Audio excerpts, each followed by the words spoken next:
Hi guys, thanks for tuning in to another video on ForgottenWeapons.com. I'm Ian McCollum and I'm here today at HK's Grey Room taking a look at a number of their very cool, unusual firearms. In particular today, a P7. And this specifically is a P7M7. Now of course all of the models of the P7 are pretty much designated for their capacity, and the standard one in 9mm was the P7M8. So what holds only 7 rounds? Well, that would be the 45 caliber version.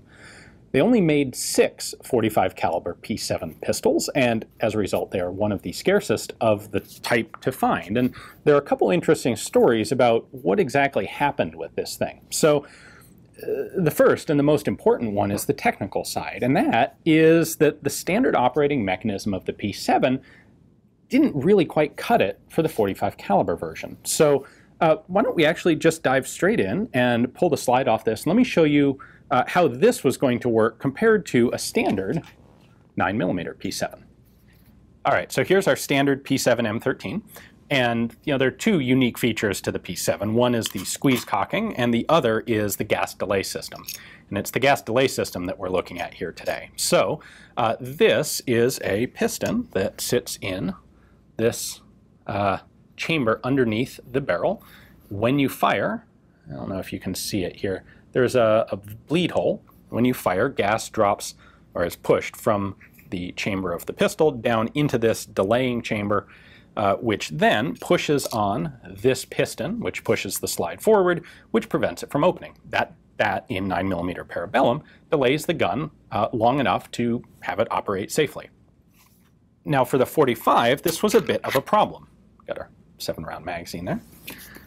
The issue was that the 45 caliber cartridge didn't really work with this gas delay system. Now, I'm speculating here, but I think it was probably a combination of two things. One, the heavier projectile and putting presumably more recoil force into the slide, and the other part probably being the lower operating pressure of the 45 caliber cartridge. The gas delay system is really dependent on gas pressure, and if you have a lot less gas pressure, which you would, it's probably just not going to work as well. So HK in Germany spent a fair amount of time working on developing this, and unfortunately the one we have here today is missing the relevant bits. What they ended up doing was actually putting a hydraulic buffer in here instead of the gas delay system.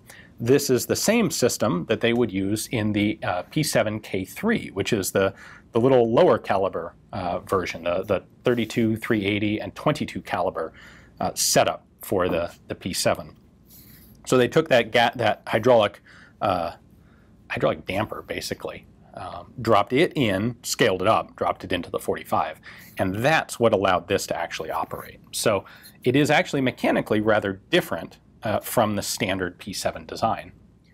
In addition to that, of course, there were other tooling changes that had to be made. The 45 caliber magazine is, not surprisingly, a lot larger than the 9mm, holds one less cartridge at the same time.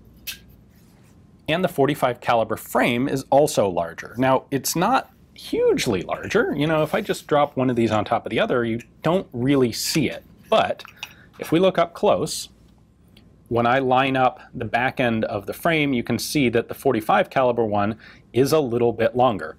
Now the 45 is narrower here only because this is a double stack 9mm frame.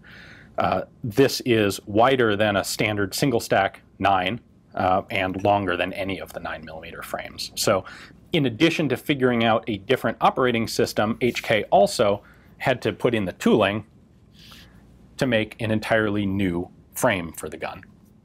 This particular example is a bit unusual in that it is missing the typical markings here, where normally it would say HK P7M7 45. All we have on this particular one is a serial number, right there, a little hard to see because of the nickel, 002M7. There were 6 of these made.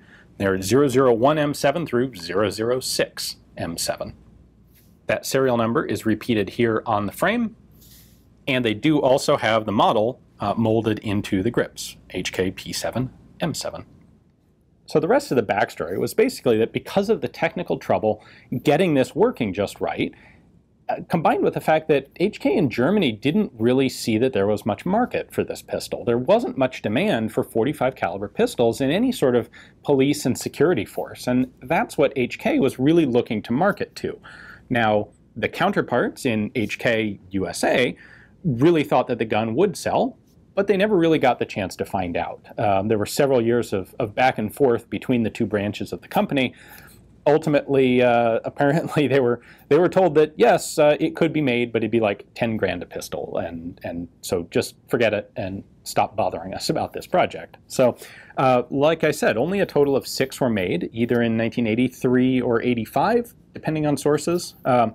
The one other really cool, interesting story that I know about this one, in fact, this one in particular, is in early '86, HK actually made an attempt to have this pistol in Miami Vice. Of course, well known for Michael Mann and his knowledge of firearms and his use of interesting firearms, and Miami Vice really being the one thing that built the market for the Bren 10 pistol. Well, there were some creative personality differences between some of the HK reps and some of the Miami Vice reps, and while they did provide 2 .45 caliber P7 pistols to the show, they ended up not actually getting used, unfortunately. So we missed a cool chance to see one of these on the silver screen.